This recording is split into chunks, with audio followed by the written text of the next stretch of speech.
Hello guys, Sapphire Yagami, or you can call me Khaleesi Sapphire, and I'm here with a review of Reign, Episode 8, titled Terror of the Faithful.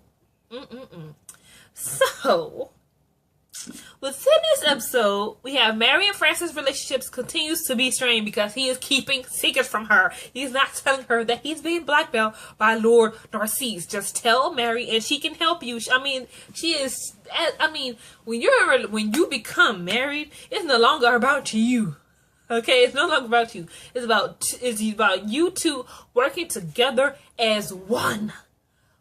And especially if you're ruling a country, especially if you're ruling a freaking country. Francis cannot do everything by himself, but he's Francis.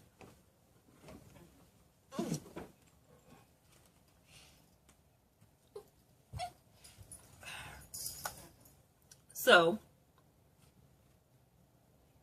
as a result of Francis' edict, Cardinal Vassar from Rome is literally torturing suspected Protestants. Like, they show him coming up, and there's one day, he's like, one dude, I think he was like a baker, he's like, you've been suspected of, being a Protestant, and like that. So they said, so he starts quoting something about the Bible about lies, and literally cuts the dude's tongue out. I'm like, was that necessary? Was that really necessary to cut out that dude's tongue? Why was that necessary to cut out the dude's tongue? So apparently they're cutting off freaking body parts of these people. It's like, that is not necessary. Just freaking fine them just give them a fine and be done with it. Why you gotta cut off freaking body parts? It is just, something is wrong with you. And I'm pretty sure God did not say, if you do not follow this way, cut off your tongue or cut off a body part or torture people. I'm pretty sure he didn't do that. I'm pretty sure God said turn the other cheek. I'm just saying, this is what happens when you take religion and you put it in the hands of man and they use it for their own selfish agendas. Anyway, a Protestant minister threatens Francis with a fake claim that he has set explosives somewhere to kill Catholics, so Francis has him arrested. While in royal custody, the minister is then killed by his fellow Protestants in order to make him a martyr for the Protestant cause, and this ignites open fighting. So it gets worse. So in order for the Protestants to openly try to fight on the Catholics,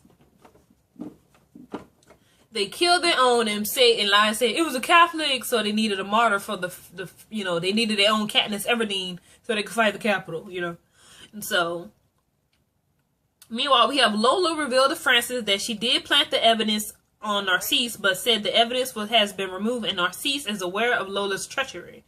Like, you is treachery too. Like, you're blackmailing the king of France. Like, talk about I'm doing what's best for France. No, it's not what's best for France. Okay, so what? You're a Catholic, and some people want to be Protestant. So what?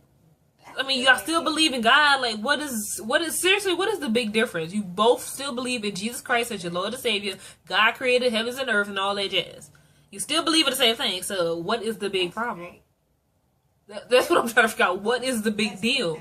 You still believe in the same freaking thing. It's just various, I'm guessing, laws in certain parts of the belief is just different. But at the core of it, it's still God and it's still Jesus Christ. What's the problem? That's all I want to know. What's the problem? So, Catherine tries to send Claude away by marrying her off to the son of a Bavarian count. Oh, why did I see an R in there? But Claude sabotaged this by making public sexual overtures on Narcisse. Now, the thing with Claude is she's no longer a virgin, and that was a big thing about the count. He was wondering, because he heard about, saying that, we heard that, Claude has been sort of promiscuous, and he's worried about the virginity. Because y'all remember at this time frame, the reason women's virginity was so important, because it's not like they had more back then. They have DNA testing.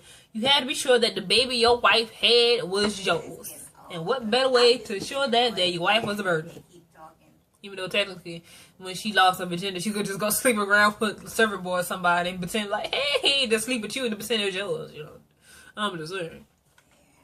Yeah, but she goes and, sits on Narcisse's lap. Now, you gotta remember, this is, 50th century. You can't just be sitting on boys' laps. You can't really do that. You can't really do that anyway, because it makes you, it puts off this energy that, you know, you're hot, you're, you know, you're a thought, you know, you're a harlot, you're a whore, you're a hoe, you know, a slutty, easy, you know, puts off all these up to him because you're sitting on his lap, and, you know, it's a guy's lap, you know, he has an organ there, so it looks real bad. It looks like you're you know, it just looks real bad. And so it's revealed in a flashback that is revealed that as a child, Claude was jealous of her 2 baby sisters, Henriette and Imone. Who? That's a weird name. Imone, or maybe it's supposed to be French Imone. I don't know. And the babies were then killed by having roses pushed down their throats. Now, the roses were from Claude's dress. So she got so jealous at her little sisters that she put the roses off, took the two things of roses off her dress and put it in the baby's fucking throat, suffocating these children to death. So Catherine had made up a lie and say, you know, that these children, you know, came up with a different excuse for these children's death. So we see that not only is Claude is freaking, her jealousy can literally turn into to turn into murder, but she's also a thought. It's like, okay, Miss Thing, you need to sit your butt down. Seriously, you need to sit down. Like she's disrespectful to her mother. She's up here trying to flirt with Bash, knowing that he is a married man, but she's a thought, so it's not surprising. You know what I'm saying? It's not surprising. So she's a hoe, she's disrespectful, she's a killer. Claude needs to go. Claude just needs to go. She's a thought for days. Thought.